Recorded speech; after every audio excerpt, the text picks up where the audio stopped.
Assalamualaikum warahmatullahi wabarakatuh. Senang sekali bertemu dengan saya Ayu di Sada Bayi. Pada kesempatan sore hari ini masih dalam rangkaian Hari Ibu tahun 2024, kita kehadiran tamu dari Kota Makassar, Provinsi Sulawesi Selatan, Ibu Dr. Fadia Mahmud. Dan pada kesempatan ini hadir juga di tengah-tengah kita Ibu Kepala Dinas Pemberdayaan Perempuan dan Perlindungan Anak, Ibu Dr. Randa Haja Hidayah Made. Pada kesempatan ini kita persilakan dulu kepada Ibu untuk berikan pengantar. Saya silakan. Ya, terima kasih kepada Ibu yang telah mengundang saya untuk hadir di tempat ini. Saya sangat berterima kasih dalam rangka kegiatan Hari Ibu ini. Kami dari Dinas Pemberdayaan Perempuan yang menaungi beberapa organisasi wanita yang ada di Kabupaten Luwu, kami sangat berterima kasih kepada organisasi tersebut karena kami telah memperingati Hari Ibu dan mereka mengapresiasi apa yang kami lakukan, berbagai macam rangkaian kegiatan yang sudah kami lakukan dengan melibatkan organisasi wanita yang ada di Kabupaten Luwu seperti dari Bayangkari, Persit Kartika Chandra Kirana, Forhati HMI, kemudian dari BKMT, Aisyah, Fatayat NU, jadi beberapa organisasi.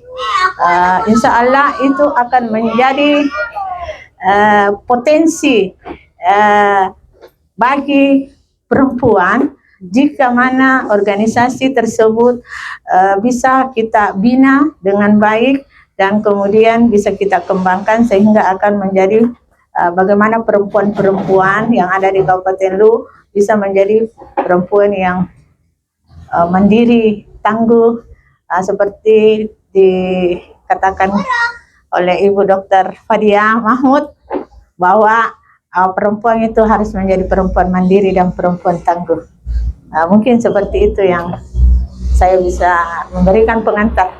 Terima kasih kepada Ibu Andi Ayu yang sudah mengundang saya dalam podcast ini. Terima kasih. Terima kasih banyak Ibu Adis. Jadi pada kesempatan yang berbahagia ini kita juga kehadiran atau kedatangan tamu dari Kota Makassar, Ibu Dr. Fadia Mahmud. Beliau adalah Ketua Lembaga Perlindungan Anak.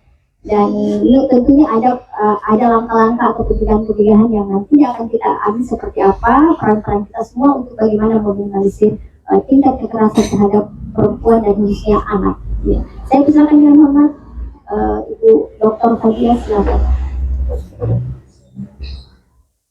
Baik, terima kasih Bu Ayu. Bismillahirrahmanirrahim. Assalamualaikum warahmatullahi wabarakatuh. Waalaikumsalam. Terima kasih para pendengar Sada Baine ya. Gerakan pelindungan anak teman-teman media itu andil besar. Pada zaman itu pemerintah kan masih sangat tertutup waktu muncul lembaga pelindungan anak ya. Pemerintah pada saat itu masih sangat tertutup. Kerjasama belum bisa dilakukan semudah hari ini, sehingga yang bisa kita lakukan pada saat itu adalah gerakannya yang kita lakukan ya lebih banyak gerakannya yang dalam tanda petik advokasi kita adalah advokasi dalam tanda petik memaksa, tapi dengan suara yang agak sedikit lantang pada saat itu. Nah, tetapi berkembang kemudian lembaga-lembaga semakin banyak yang bertumbuh, lembaga-lembaga organisasi masyarakat sipil yang menaruh komitmen besar untuk gerakan pelindungan anak, sehingga paradigma perlindungan anak juga semakin kesini, semakin bergeser. Hari ini pemerintah semakin terbuka dengan era pemerintahan kolaboratif istilahnya, berkolaborasi, bekerja sama, bersinergi dengan banyak lembaga dengan terbuka, ini sangat menguntungkan para aktor-aktor yang bekerja untuk gerakan pelindungan anak. Saya setuju urusan anak bukan urusan satu perangkat daerah saja. Urusan anak ini isunya mainstream, isunya arus utama, isunya cross-cutting, sehingga isu anak bisa dibicarakan oleh perangkat daerah manapun. Itu yang pertama. Yang kedua, ingin kami sampaikan bahwa tentu teman-teman sependapat dengan saya bahwa apapun yang kita lakukan, semua yang terbaik untuk anak. Kita selalu mencari sekolah yang terbaik, yang berkualitas untuk anak kita. Kita selalu mencari dokter layanan kesehatan yang terstandar, yang baik, yang paling baik, tentu untuk kesembuhan anak kita. Kita selalu mencari pelayanan-pelayanan publik yang mengutamakan, mengedepankan kepentingan terbaik anak, dan selalu itu menjadi menjadi prioritasnya kita semua.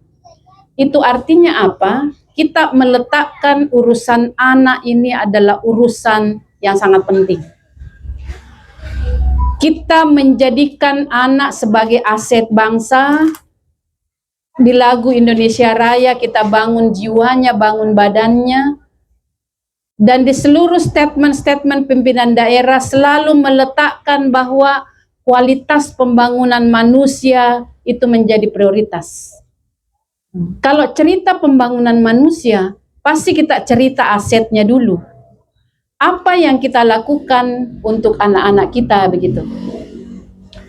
Datanya lumayan banyak, sepertiga jumlah penduduk, mungkin juga di Luwu begitu, sepertiga jumlah penduduk di Sulawesi Selatan dan mungkin juga di beberapa kabupaten kota yang lain, itu jumlahnya anak. Anak yang kita maksud adalah di bawah 18 tahun, termasuk yang masih berada di dalam kandungan. Dia butuh 4 komponen besar. Dia butuh bertumbuh dengan sempurna, dia butuh berkembang dengan sehat, cukup nutrisi, sehat, gizi, stimulan, kasih sayang, kelekatan dari pengasuhnya begitu, agar dia bisa tumbuh berkembang dengan baik, dan dia harus dipastikan juga bisa berpartisipasi dengan baik berdasarkan usia kematangannya. Di mana bentuk partisipasinya adalah misalnya di sekolah dia terpilih jadi ketua kelas misalnya, dia terpilih, dia masuk organisasi pramuka, OSIS, itu adalah bagian dari anak-anak terlatih untuk bisa percaya diri dan bisa berpendapat, berbagi gagasan. Di pemerintahan saat ini, indikator untuk mengukur kemajuan perlindungan anak sebuah daerah itu dilihat dari indikator yang namanya Kabupaten Kota Layak Anak. Ada 24 indikatornya di sana. Ada klaster tentang kebebasan sipil, identitas di sana, ada haknya untuk pendidikan. Kenapa ada model pengembangan sekolah ramah anak? Itu juga dalam rangka pemenuhan indikator Kabupaten Kota Layak Anak. Ada standar kesehatan, lalu kemudian bagaimana pengasuhan alternatif, pengasuhan yang berkualitas, itu juga diatur di indikator itu. Ada juga indikatornya. Dan klaster yang kelima adalah anak yang membutuhkan perlindungan khusus. Salah satunya dari 15 item, salah satunya adalah kekerasan. Ya, jadi untuk mengukur kemajuan pemerintah daerah, untuk komitmen dia terhadap perlindungan anak, ada 24 indikatornya. Mari kita melihat berapa persen cakupan akte kelahiran di sebuah kabupaten kota. Ya, lalu kemudian berapa praktek-praktek kekerasan bisa tertangani, bisa dicegah di satuan pendidikan. Itu juga menjadi indikator tuh. Bagaimana pola-pola pengasuhan?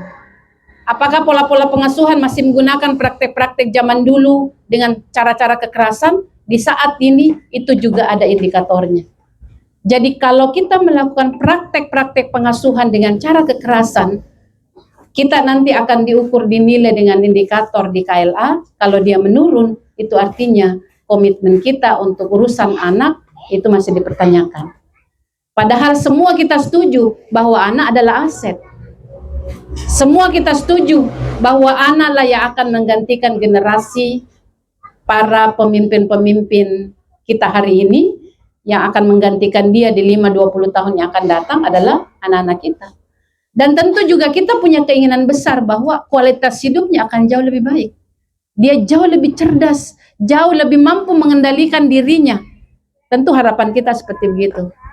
Tapi jika melihat fakta lapangannya, teman-teman sekalian, Ibu Andi Ayu, fakta lapangannya sekarang, ada berapa anak yang menjadi korban kekerasan? Kekerasan itu ada beberapa jenisnya, kekerasan fisik, psikis, seksual, penelantaran juga masuk, ya. Ada kekerasan berbasis online saat ini yang lagi marak, ada kekerasan berbasis gender saat ini juga menjadi marak.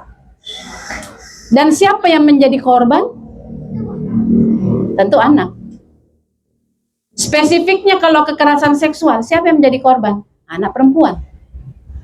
Sementara perempuan kita harus persiapkan menjadi perempuan berkualitas, perempuan tangguh, supaya bisa melahirkan generasi yang tangguh dan berkualitas. Tapi jika dia didera dengan persoalan kekerasan dan selalu menjadi korban, apa yang bisa kita harapkan? Oleh karena itu, kami sebenarnya mengharapkan, besar sekali harapan kita semua adalah mari menciptakan lingkungan yang nyaman dan aman bagi anak.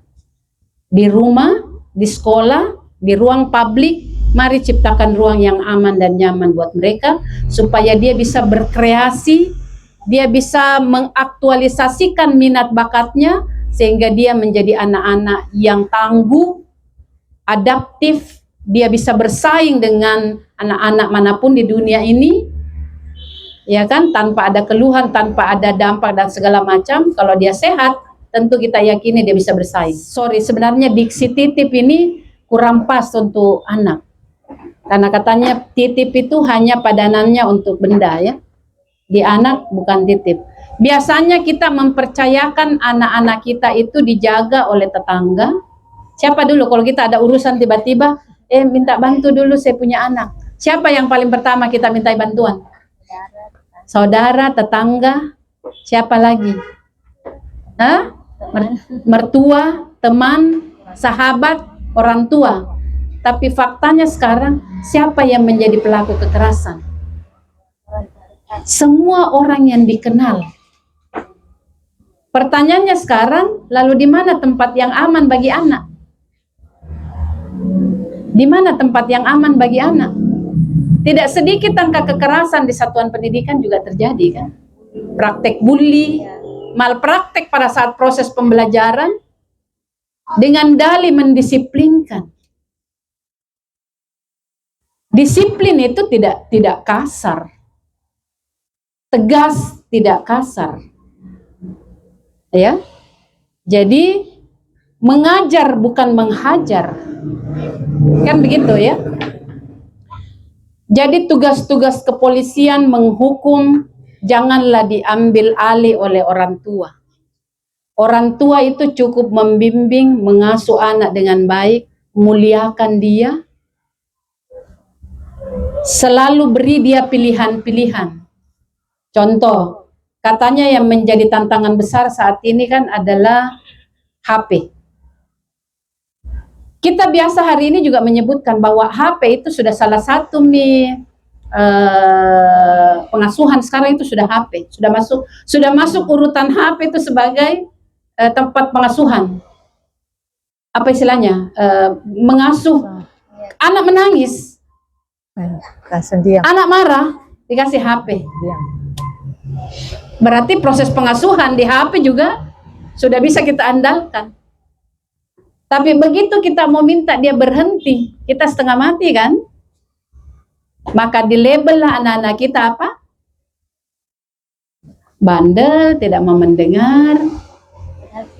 Padahal kita sendiri yang memulainya. Kalau pengasuhan positif, buat kontrak dulu. Jangan hanya politik saja ada kontrak politiknya. Perlu ada kontrak juga dengan anak. Kontrol itu jangan di anak, tapi di kita.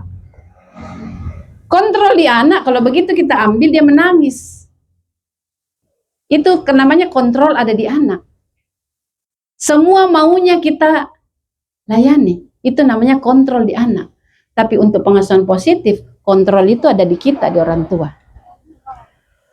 Sepertinya mama bilang, mama lihat-lihat ini sudah berapa lama ini main HP? Mau tambah berapa waktu lagi main HP-nya? Kalau tidak ada toleransinya, berarti besok kamu tidak bisa main HP. Ya kan? Jadi kontrol ada di kita. Oke, deal, mau tambah 5 menit lagi, nak? Oke, kita deal. Tambah 5 menit lagi. Saya bisa main HP. Tapi jangan ditinggalkan. Libatkan kita di dalam proses, namanya pengasuhan. Jangan dilepaskan. Waktunya 5 menit. Janjinya tadi 5 menit. Mari, mama simpan HP-nya, besok lagi. Itu baru kontrol ada di kita. Jadi katanya beri pilihan-pilihan. Ayah pulang kantor, istirahat, mau tidur. Tiba-tiba anak-anak bawa bola masuk kamar, masuk rumah. Dia tendang kemana-kemana, terganggu ayahnya. Pernah dengar ada berita? Ayahnya sedang tidur, si anak tidak mau berhenti menangis, dan papanya bangun ayun kencang. Ayunan, anaknya terlempar kan? Itu karena pengendalian emosinya tidak terkontrol begitu. Nah, pengasuhan positif, kalau ayahnya pulang kantor lalu kemudian dia istirahat, ada anak yang bermain ribut dan segala macam, beri pilihan. Si mama ini penting untuk memberi pilihan. Bapak baru pulang, anak itu butuh dipahami, butuh dengar, diceritakan. Jangan langsung ujuk-ujuk bolanya, saya kasih kempes nanti bolamu. Saya kasih masuk gudang ini bola. Dia belum mengerti, beri dia pengertian. Papa baru pulang kantor, papa harus istirahat. Ada beberapa pilihan mainannya. Kalau boleh tidak, jangan bola, yang lain bisa main dengan mama. Itu pilihannya. Jadi jangan, pokoknya pinggirkan maki dulu itu. Karena kalau kita ambil paksa bola ini tanpa ada persetujuan, pasti pilihannya kenapa dia? Teriak, nangis, akan lebih ribet juga lagi urusannya kan. Jadi anak itu jangan diberikan sodorkan satu, tapi beri dia pilihan-pilihan. Tapi libatkan ibu-ibu, bapak ibu untuk memutuskan yang mana. Lalu mari mengawasi secara konsisten. Itu baru disiplin positif. Jadi pengasuhan 3 poinnya. Pahami, layani, muliakan. Tidak ada unsur kekerasan di sana. Tapi saya selalu diprotes Bu Ayu sama teman-teman, sama ibu-ibu, banyak orang atau bapak-bapak. Aduh, kita banyak waktu itu kalau begitu Bu, susah. Dia selalu mengatakan susah. Di guru ada namanya kompetensi pedagogik. Bagaimana Bapak Ibu guru memiliki metodologi yang banyak untuk menghadapi peserta didiknya. Jadi menghadapi satu orang peserta didik, itu jangan dipaku rata untuk diberlakukan metodologi yang sama. Enggak. Setiap anak punya karakter yang berbeda. Tentu pendekatan kita juga adalah pendekatan yang berbeda. Kembar sekalipun butuh pendekatan yang berbeda. Nah, kalau pusing makin tidak menemukan cara, maka yang terjadi, itu dulu kakakmu tidak nak kasih repot jaka. Membandingkan itu juga tidak dibenarkan di dalam urusan ini. Karena mereka lahir dengan karakteristik yang berbeda-beda. Jadi tidak ada kata anak nakal. Yang ada adalah kita belum menemukan cara efektif untuk menghadapi dia. Kira-kira begitu pandangan saya. Nah, kalau kekerasan, karena di depan mata ini, mulai bangun tidur, siang, sore, malam, selalu ada kejadian. 2 minggu terakhir ini, Ibu Andi Ayu, Bu Kadis, kasus kejadiannya itu di pondok pesantren. Yang menjadi pelakunya kalau bukan pimpinan pondok, ya para ustadznya. Kita menganggap pesantren aman. Ternyata nggak aman buat anak kita. Jadi sekarang juga didorong pesantren ramah anak. Sekolah ramah anak, pesantren ramah anak. Kita bangun. Ramah bukan berarti anak-anak harus tersenyum kalau ketemu ustadznya, enggak. Tapi manajemen tata kelola yang dibangun di pesantren itu mengedepankan pemenuhan hak-hak anak dengan 4 prinsip tadi itu. Ada 4 prinsipnya konvensi anak, prinsip pelindungan anak. Yang pertama adalah non-diskriminasi, tidak membeda-bedakan siapapun dia, harus mendapatkan perlakuan yang sama. Jadi itu dulu itu kan ada namanya kelas unggulan. Ada dulu namanya sekolah favorit bukan Dis? Sekarang hilang itu kelas unggulan. Karena kenapa? Kalau kelas unggulan, para juara disatukan dalam satu kelas, pasti guru-guru mau semua mengajar di situ. Karena satu kali ji Bapak guru, Ibu guru bilang, coba dengarkan Pak Guru. Oh, semua tuh patuh. Nilainya bagus. Karena semua diambil dari yang unggul. Tapi bagaimana mengajar di tempat yang sudah dipisah tadi? Dengan ada beberapa kali dengarkan dulu, ribut kisedeng. Coba dengarkan Bapak Guru, Ibu Guru nak, ribut lagi dia. Bagaimana menghadapi dengan ini? Tentu tantangannya juga banyak. Jadi karena prinsipnya non-diskriminasi, mari membaurkan yang cerdas, yang biasa pengetahuan supaya ada transformasi pembelajaran yang lebih mudah, lebih efektif begitu. Jadi tidak ada istilah unggul lagi sekarang, karena non-diskriminasi itu siapapun, laki-laki, perempuan, di gunung, di pulau, semua mendapatkan hak yang sama. Hak tumbuh berkembang itu juga menjadi prinsipnya, jadi tumbuh kembang menjadi prinsip. Prinsip perlindungan itu juga menjadi prinsipnya, dan menghargai pandangannya. Sekecil apapun pandangannya, penting untuk dihargai. Itu ada 4 prinsipnya, teman-teman sekalian, Ibu Kadis, Ibu Andi Ayu, yang harus menjadi pegangan kita bersama. Dan prinsip ini semua harus ada, proses pengasuhannya harus ada. Harus dipastikan di proses pengasuhan itu tumbuh berkembang secara optimal. Harus ada nutrisinya, secara biologisnya terpenuhi, kebutuhan biologis maksud saya. Kemudian kasih sayangnya harus terpenuhi, kemudian harus ada stimulan juga kan, harus ada stimulan sesuai dengan usia dan usia kematangannya dia, Saya kira ya, gitu. Terima kasih Ibu Dr. Fadia atas pengantarnya tadi. Tentunya ini menarik sekali dilihat Ibu, dan ini mungkin kita alami dalam realitas keseharian kita. Dan biasanya juga saya ini membina PAUD, Bu, jadi biasanya juga ada curhat-curhatan dari Ibu. Oh iya, silakan Ibu, sebut namanya siapa Pak? Assalamualaikum warahmatullahi wabarakatuh. Saya dari orang tua murid anak bulan. Apakah kalau anak sudah menikah masih tanggung jawab kita untuk mendidik atau bagaimana? Ya. Terus kalau anak sudah menikah masih dia di luar, pelakunya menyelenceng, apa kita wajib memarahi atau memukul gimana gitu, Bu? Saya barangkali. Ya, dari Ibu, silakan Ibu. Terima kasih Bu. Seperti yang dijelaskan tadi Ibu Fadia, ada yang menarik bahwa terjadinya kekerasan kepada anak, terutama kekerasan seksual itu di Kabupaten Luwu itu, Bu, terus terang itu sangat tinggi kekerasan seksual. Kemudian yang bahwa pelakunya itu rata orang terdekat, kalau bukan ayah angkat, ayah tiri, bahkan ada ayah kandung. Dan kemudian rata-rata yang menjadi korban dari kekerasan ini adalah berasal dari orang ekonomi lemah dan pendidikan rendah, begitu. Jadi saya mau minta pendapat Ibu, langkah-langkah apa atau upaya apa yang dilakukan supaya untuk meminimalisir hal tersebut. Makasih. Ya, terima kasih. Mungkin langsung dijawab aja Bu Dokter Felis lah. Yang pertama dulu, kalau anak sudah menikah ya, usianya berapa? Ya, anak berapa? Oh, 20. Kalau 20 sudah bukan anak lagi ya. Sudah bukan anak.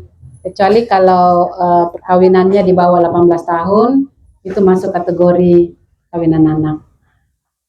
Kalau ya, kalau menurut saya kematangan menjadi orang tua itu yang perlu, kan tidak ada sekolahnya ini menjadi orang tua ya, Ayo ya. Tidak ada. Jadi hampir semua kita ini belajar menjadi orang tua itu dari pengalaman nenek kita, kakek kita, kayak begitu ya. Tapi karena sekarang sudah banyak ilmu pengetahuannya, Bu. Sudah banyak jadi mau pola pengasuhan tak yang otoriter, yang demokratis, semua ada pilihannya, atau mengabaikan itu ada pilihan, atau mencampurkan, ada kalanya kita otoriter, ada kalanya kita demokratis, itu sudah ada beberapa pola-pola pengasuhan yang efektif, yang sudah bisa kita pelajari secara mandiri begitu. Kalau ada anak yang sudah menikah tapi masih memiliki perilaku-perilaku yang menyimpang, ya menurut saya ya sebagai orang tua ya penting juga, karena bagaimanapun kita tetap harus memberikan dia sebenarnya bukan saatnya menasehati lebih banyak ya, tapi memberikan, menceritakan ada praktek-praktek yang baik yang dilakukan oleh orang, dan mungkin boleh jadi dia terinspirasi untuk melakukan itu. Karena cara memukul, memarahi, menurut kami dari orang-orang yang bekerja di Gerakan Pelindungan Anak, kalau ada orang tua melakukan kekerasan atau apa, kita menyebutkan itu zaman dulu, jadul. Kita menyebutnya begitu. Jadi saat ini tidak perlu lagi menerapkan dengan cara-cara kekerasan, karena banyak sekali nih pengetahuannya bagaimana pola pengasuhan yang positif bisa kita kembangkan. Jadi kalau perilakunya aja diperbaiki. Nah, saya berangkat dari pikirannya Ibu. Kan yang selama ini yang salah itu adalah perilakunya anak, Kak. Bu ya? Misalnya kita punya anak Ahmad, kira-kira namanya, kira-kira. Dia melakukan kesalahan, kasih rusak keran air misalnya. Toh? Baru Ahmad yang kita pukul, keliru sebenarnya. Karena perilakunya salah, karena dia kasih berusak. Toh? Perilakunya saja yang mau diperbaiki. Ya enggak? Jadi jangan pukul Ahmad, tapi perbaiki perilakunya. Jadi mari kita melis, oh dia melakukan kesalahan. Selama ini yang kita marah itu karena kenapa? Dalam pengasuhan itu yang paling puncak kita marah kalau anak-anak ngapain? Apa yang membuat kita jengkel? Biasanya contoh kecil, misalnya waktu pagi mau sekolah biasanya itu yang membuat satu oktav naik ya. Pasti tidak mempan. Kalau berulang-ulang itu artinya carata tidak mempan. Mestinya itu refleksi diri, tidak mempan caraku ini, karena terbukti ulangi lagi. Iya betul. Ya enggak? Berarti kayaknya kekerasan ini tidak cocok. Ya. Karena terbuktinya ulangi itu. Berarti mau dikerasi. Jangan menghakimi, Bu. Jangan menghakimi. Tawarkan selalu pilihan-pilihan untuk kesepakatannya. Tapi kontrol kesepakatan itu. Awasi kesepakatannya. Ya.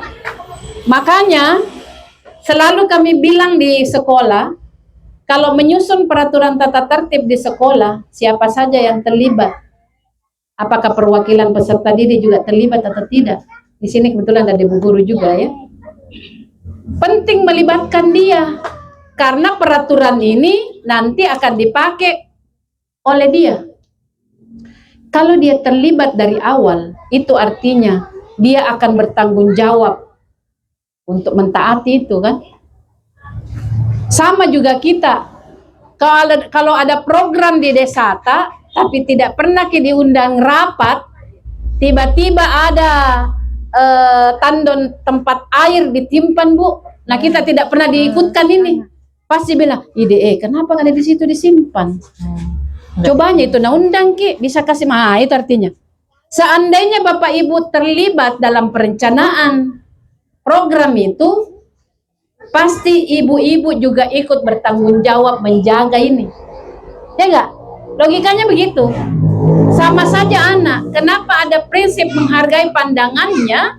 Karena apapun kesepakatan yang terkait dengan dia, libatkan dia. Ya kan? Karena sesak kalau dia tidak terlibat, pokoknya papa yang ngatur ini. Tidak begitu sekarang. Karena memberontak Mi. Ya kan? Jadi libatkan dia di dalam pengambilan keputusan. Itu yang pertama. Kemudian pertanyaannya Ibu Kadis, kasus kekerasan seksual. Ini data yang paling tinggi di laporan ya Bu. Di atas 50% kasus kekerasan seksual. Di Undang-Undang Perlindungan Anak itu ada namanya anak yang membutuhkan perlindungan khusus. Dan diturunkan ada PP-nya.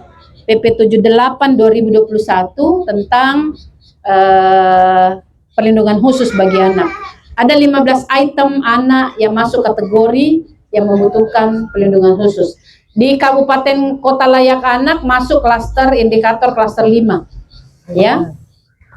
Salah satunya di sana adalah kejahatan seksual. Kekerasan seksual ini mari membayangkan kekerasan seksual terjadi. Namanya kekerasan yang merendahkan, menghina, kan definisinya begitu ya. Dipaksa, ya kan? Dipaksa melakukan itu kekerasan seksual tuh. Dan korbannya ujung-ujungnya adalah anak perempuan. Yang menjadi korban adalah anak-anak perempuan kita. Di dalam PP 78 disebutkan bahwa kategori anak yang membutuhkan perlindungan khusus harus dilakukan dengan segera penanganannya. Pendampingan sosialnya, psikologinya, penanganan kesehatannya itu harus dilakukan segera. Kalau dia harus dipisahkan dengan untuk demi keamanannya harus dipisahkan. Kenapa di kabupaten kota ada namanya rumah aman? Supaya korban bisa dipisahkan untuk sementara, supaya dipastikan korban dalam keadaan aman. Ya. Dan intervensi pendampingan, treatment harus segera dilakukan.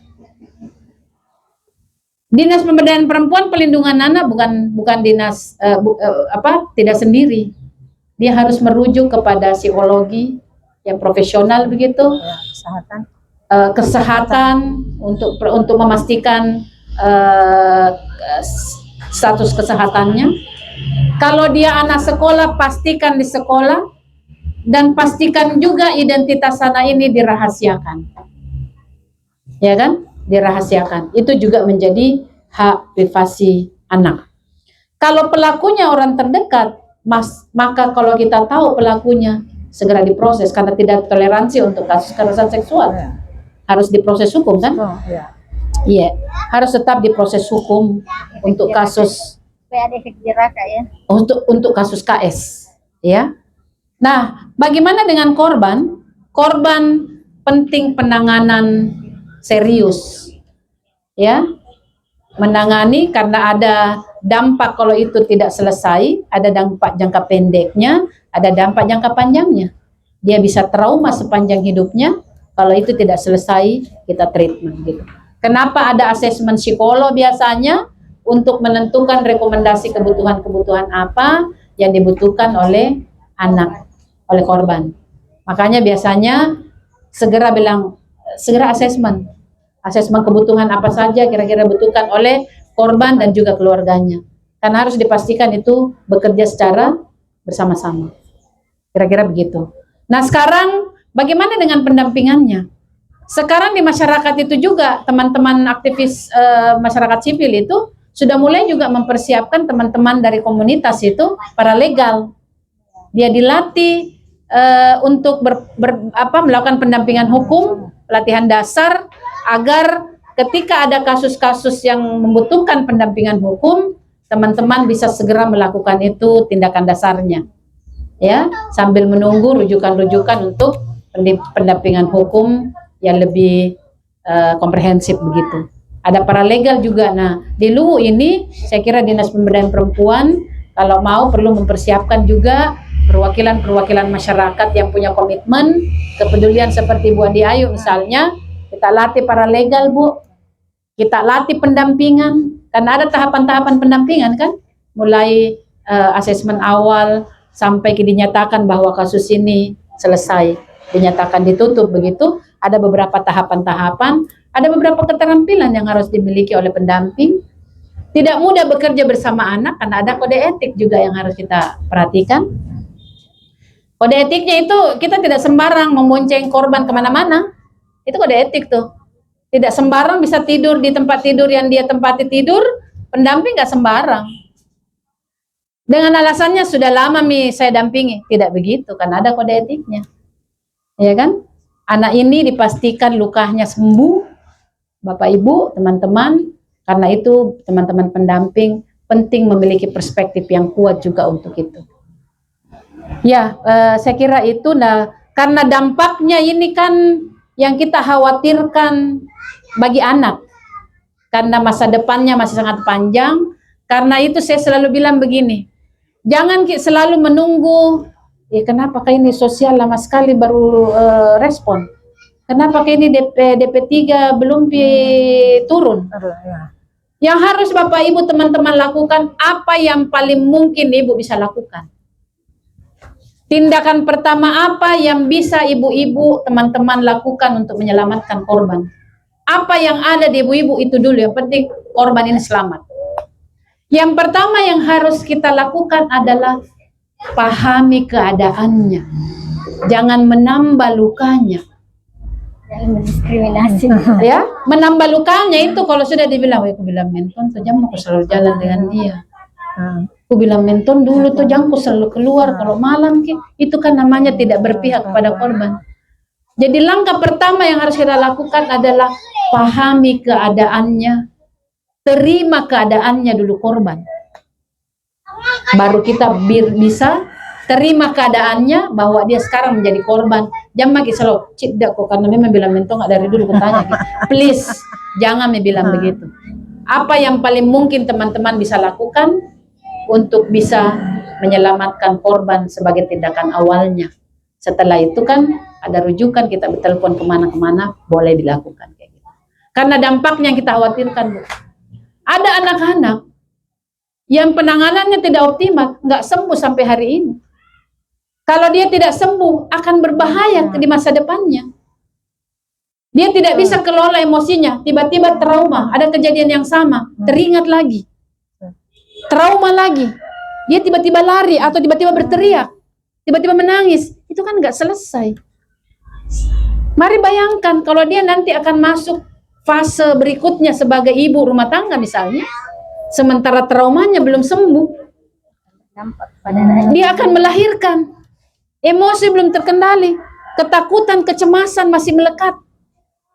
Karena itu dimandatori undang-undang, dimandatkan untuk anak yang membutuhkan perlindungan khusus, penanganannya harus komprehensif dan sifatnya segera. Kira-kira gitu. Saya kira menyambung apa yang dikatakan Dr. Fadia, mungkin dari Dinas Pemberdayaan Perempuan dan Perlindungan Anak ada langkah-langkah konkret ke depannya untuk menyambut apa yang disampaikan oleh Dr. Fadia. Terima kasih. Mungkin yang bisa kami lakukan nanti, Bu, sekaitan dengan penjelasan dari Ibu Dr. Fadia tentang bagaimana pencegahan tadi kekerasan terhadap anak. Jadi kami dari Dinas Pemberdayaan Perempuan yang memang mempunyai tugas yaitu melakukan perlindungan kepada anak. Kami mungkin akan selama ini melakukan sosialisasi, tetapi saya lihat bahwa sosialisasi itu sekarang gimana ya Bu? Pengaruhnya atau dampaknya itu tidak terlalu signifikan untuk merubah suatu keadaan. Tetapi bagaimana sekarang dengan era digitalisasi itu kita bisa manfaatkan di dalam mensosialisasikan tentang pencegahan, bagaimana untuk mencegah kekerasan anak. Jadi kami dari Dinas Pemberdayaan Perempuan itu seperti akan melakukan konten-konten Bu, konten-konten yang berkaitan dengan pencegahan kekerasan anak. Kemudian bagaimana dengan melakukan pendampingan tadi, memang perlu bahwa pemberdayaan perempuan itu tidak boleh sendiri untuk melakukan pendampingan kepada korban, dan harus memang kita melibatkan masyarakat. Jadi kami dari Pemberdayaan Perempuan insya Allah juga akan melakukan bimbingan teknis terkait dengan bagaimana kita akan adakan pendampingan yang berupa yang seperti yang dikatakan Ibu, paralegal yang memang konsen untuk melakukan membantu korban untuk di dalam penanganan pencegahan kekerasan ini. Mungkin itu yang bisa kami sampaikan. Terima kasih. Kak, mungkin gini, pola asuh, kita bicara pola asuh juga sedikit bicara rileks saja. Karena stigma yang terjadi hari ini, pola asuh itu tanggung jawab ibu. Jadi itu yang terjadi. Biasanya semua tugas-tugas mendidik anak, mengasuh anak, semua ibu. Padahal dalam konteks pengasuhan itu bukan hanya ibu, tetapi ibu dan ayah. Dan ini mungkin Kak bisa diberikan sedikit ini Kak, bagaimana sebenarnya substansi pengasuhan di keluarga itu supaya kita punya tanggung jawab yang sama antara laki-laki dan perempuan. Malah dalam satu pelatihan itu saya mengajukan pertanyaan begini, mengasuh anak, membersihkan rumah, menyapu, apakah ini kodrat atau tanggung jawab bersama?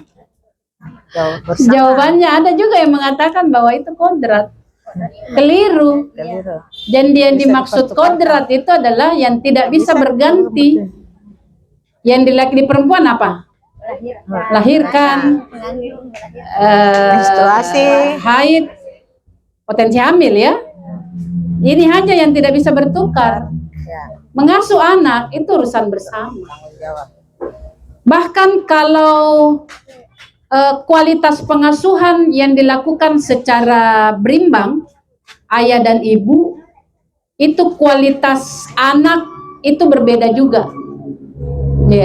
Berbeda juga. Memang meskipun faktanya begini, hampir seluruh urusan pengasuhan itu ada di mama. Mau pergi sekolah urusannya mama. Mau kasih tidur urusannya mama. Apalagi semua urusan ada di mama. Ini kan nggak adil, nggak fair sebenarnya. Ini juga manifestasi ketidakadilan Ibu Kadis.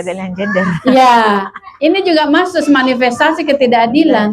Karena pengasuhan itu kalau mau anak tak berkualitas, maka pengasuhan harus dilakukan secara berimbang. Apa dampak positifnya kalau kan ada salah satu indikator di pengasuhan itu adalah kelekatan. Ya. Apa yang dibutuhkan di pengasuhan?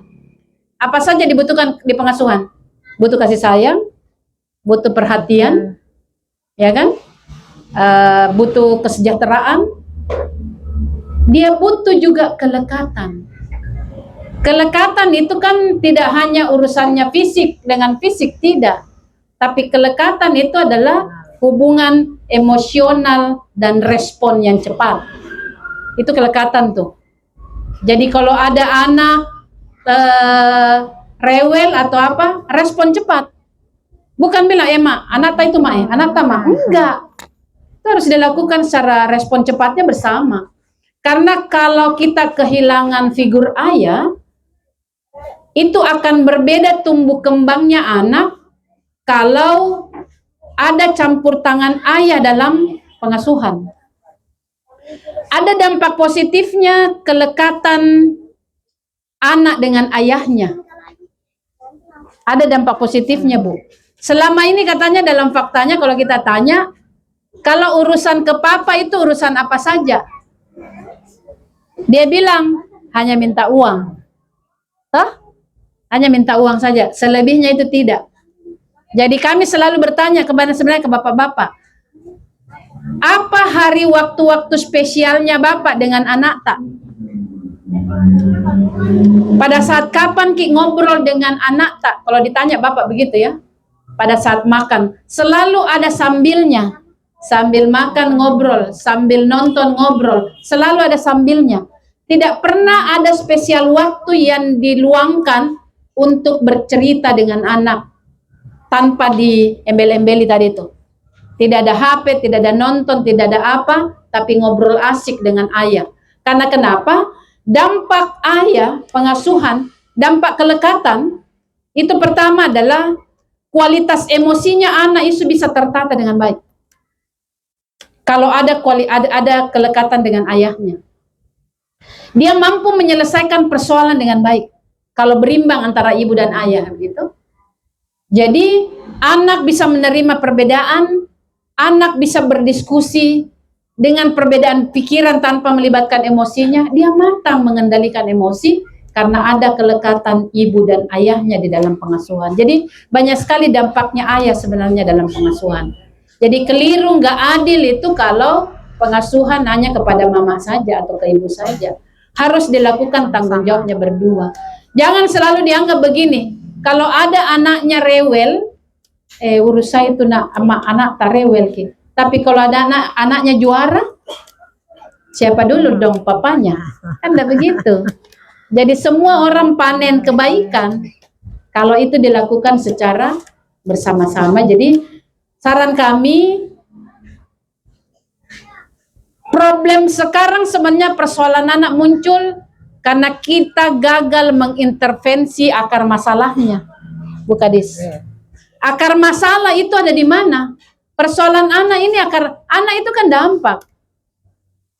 Akar masalah ada di mana? Ada di pengasuhan, ada di keluarga, ada di masyarakat. Maka intervensi harus dilakukan di sini, Bu Kadis. Kampanye edukasi harus dilakukan di keluarga, di pengasuhan positif. Kampanyenya mungkin edukasinya dengan pendekatan metodologi yang sedikit lebih modern.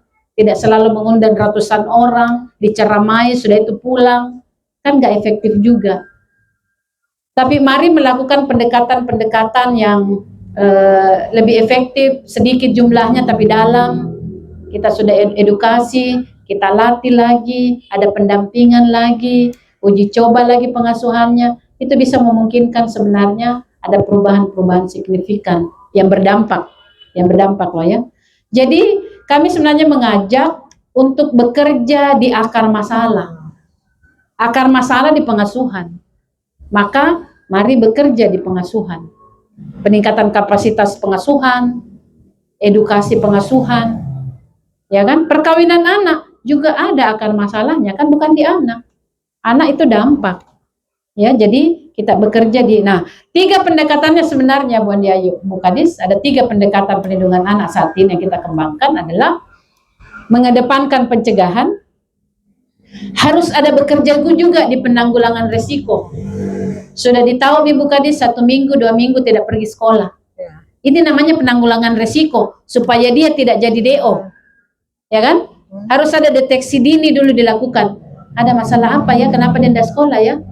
Harus ada penanggulangan resiko dulu. Baru ya yang tahap berikutnya adalah penanganan. Jadi ada 3 pendekatannya sekarang. Pencegahan, penanggulangan resiko, dan penanganan. Kita memang memperlebar areanya pencegahan. Karena ada banyak aktor yang bekerja. Pendekatannya tidak perlu buat kelompok baru. Kelompok potensial sudah banyak. Majelis Taklim potensial, PKK potensial, Karang Taruna potensial banget tuh. Kita bisa bekerja bersama-sama di tingkat desa, kelurahan. Kan persoalan ada di mana? Ada di tingkat RT RW Bu Kadis. Tapi layanan ada di mana? Di kota. Jauh transportnya. Jadi sekarang paradigmanya reformasi birokrasi berdampak, dekatkan pelayanan. Jadi pelayanan sekarang kita dekatkan di masyarakat, ada di tingkat desa, kelurahan.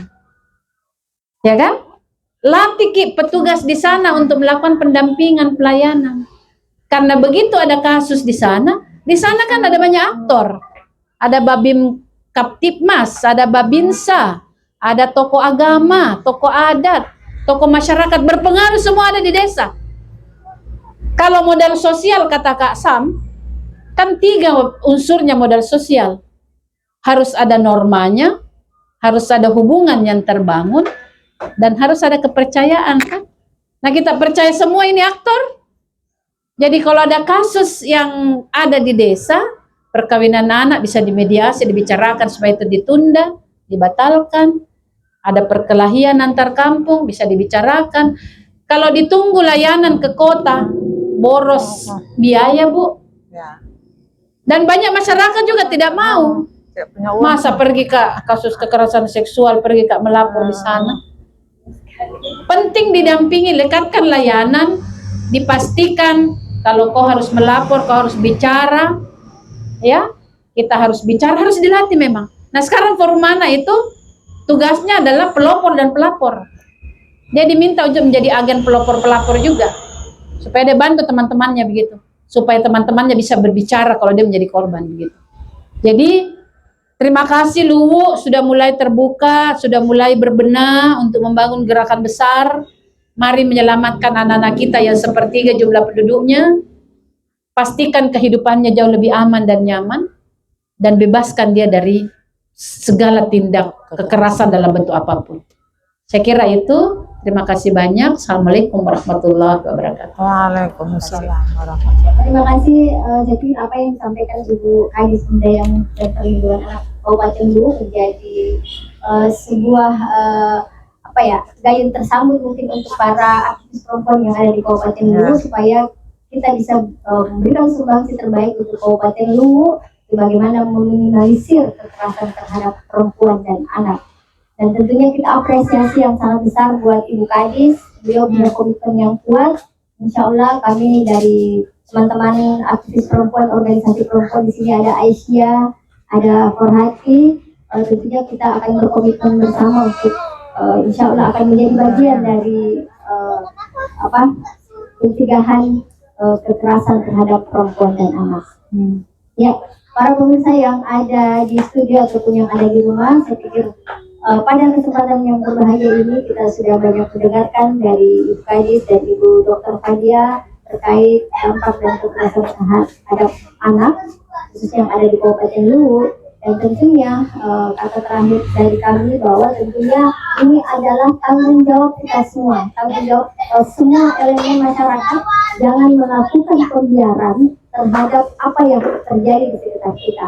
Karena realitas yang kita lihat hari ini, terjadinya banyak kekerasan terhadap perempuan dan anak itu karena pembiaran kita terhadap apa yang terjadi di sekitar kita. Kita tidak mau melaporkan, apakah menutup-nutupi kejadian-kejadian yang ada di sekitar kita. Mari kita semua, saya menghimbau pada seluruh masyarakat untuk bisa dan berani melaporkan, bisa menghubungi Dinas Pemberdayaan dan Perlindungan Anak dan organisasi perempuan yang kita kenal di sekitar kita ataupun masyarakat yang terdekat kita untuk bisa melaporkan hal ini. Terima kasih, mudah-mudahan apa yang kita sampaikan pada sore hari ini bisa memberi manfaat yang besar untuk kita secara pribadi dan masyarakat luas yang ada di Kabupaten Luwu.